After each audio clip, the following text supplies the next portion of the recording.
thank you everybody. Thank you so much. Please, you can stop the applause now.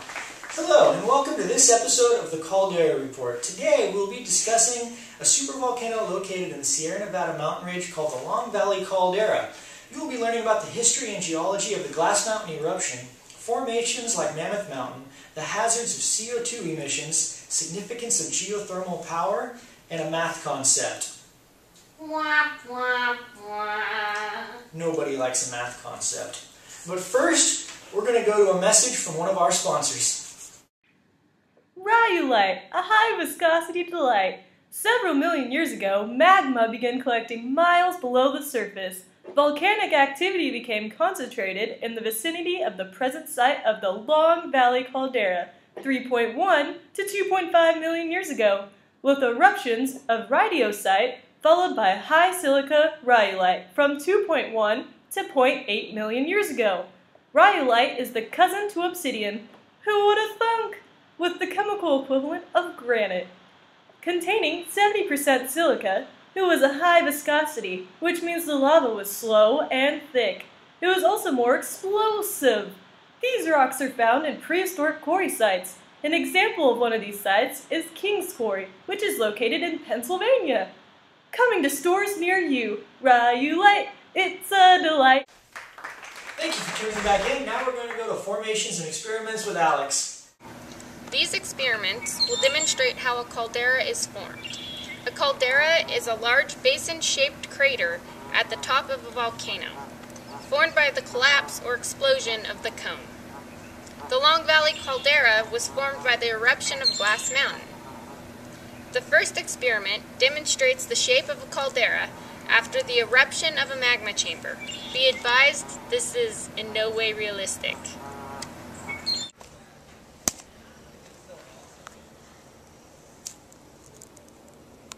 The second experiment will show the growth of a magma chamber and the depression it leaves after eruption.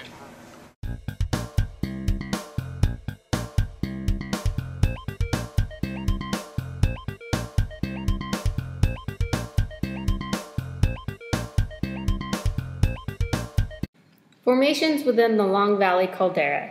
Let's start this off with Bishop Tuff. It was created by ash and pumice left behind by pyroclastic flow. This formation is 660 feet deep and covers an area of 1,400 cubic miles. Next we have the Resurgent Dome. This is caused by intrusion of magma into the chamber under the caldera after the Glass Mountain eruption. It stands at 1,640 feet tall. The Resurgent Dome is composed of layers of lava, tephra, and pyroclastic flows that erupted in the caldera soon after its formation. Next we have Mammoth Mountain, the result of overlapping lava domes. Standing at 11,053 feet tall, it is the tallest formation in the caldera's rim. Recent activity includes seismicity, fancy word for earthquakes, and gas emission.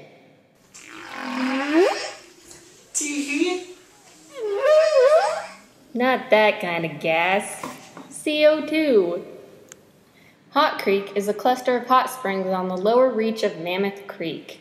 These hot springs are mostly submerged in the creek and located near multiple faults. The next formation we're going to discuss is cinder cones. The caldera has several cones on the floor and rims that are a result of basaltic lava pushing upwards and freezing, forming a cinder-like formation.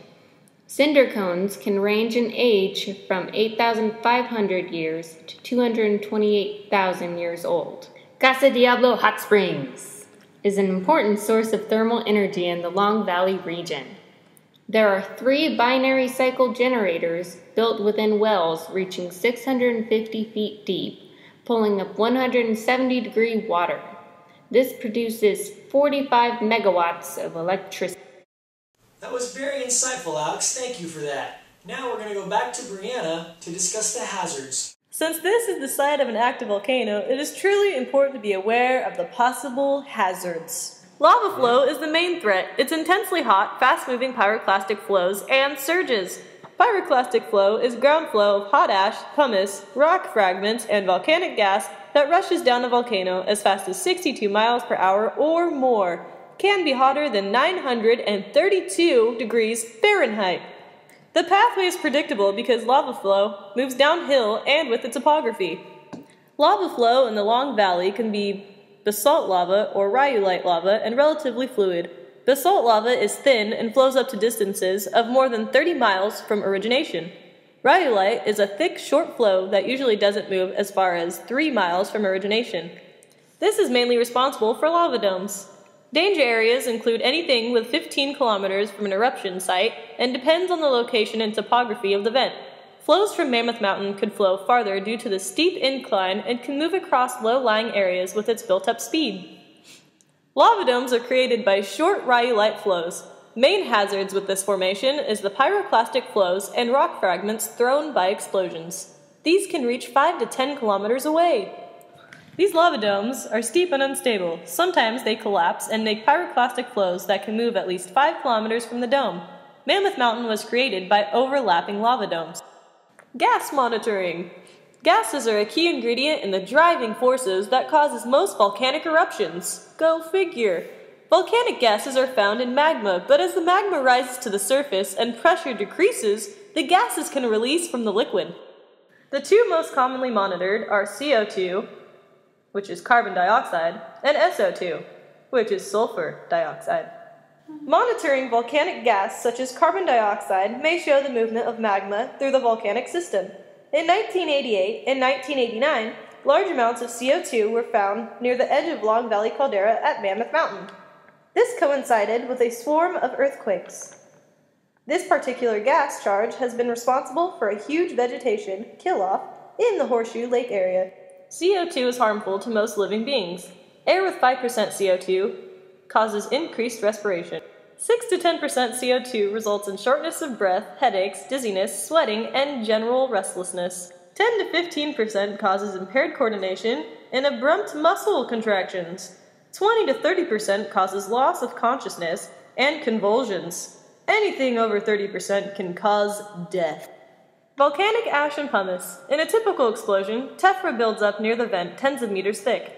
Any area downwind can be covered with layers of volcanic ash and pumice more than 20 centimeters, which is 8 inches, thick, and 35 kilometers away from the explosion.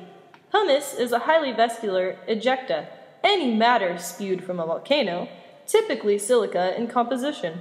Magma that has been frothed up by escaping gases and then cooled and solidified during eruption. Tephra fallout can affect air transport, breathing, and after long periods of inhalation can cause death. The hazard zones for ash and pumice fallout can be greatly predicted by wind direction or those that will probably exist at that time in the future. Records of this area suggest that the winds blow towards an east or northeastern sector 50% of the time and easternly 80% of the time. Good luck, Las Vegas! What is the significance of studying the Long Valley caldera? Well, I'm glad you asked. One of these is awareness of hazards, because if you're not aware, you're gonna die, via one of the hazards discussed earlier by Brianna. The second one is geothermal power, provided by the Casa Diablo Hot Springs Geothermal Power Plant, which provides much power for the Long Valley and surrounding areas. For our math concept, we're going to go back to the geothermal power plant at the Casa Diablo Hot Springs and talk about how it produces 45 megawatts of electricity and figure out how many homes that will power. So first off, what is a megawatt? A megawatt is a measurement of power that consists of 1 million watts, which when you break it down means that 45 megawatts is 45 million watts. So let's go over here and talk about how many watts a home uses. The average American home uses 762 watts.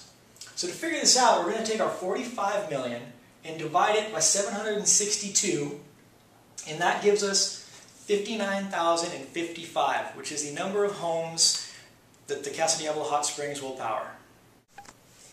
And don't forget to pick up your box of rhyolite. It's a delight coming to a grocery store near you.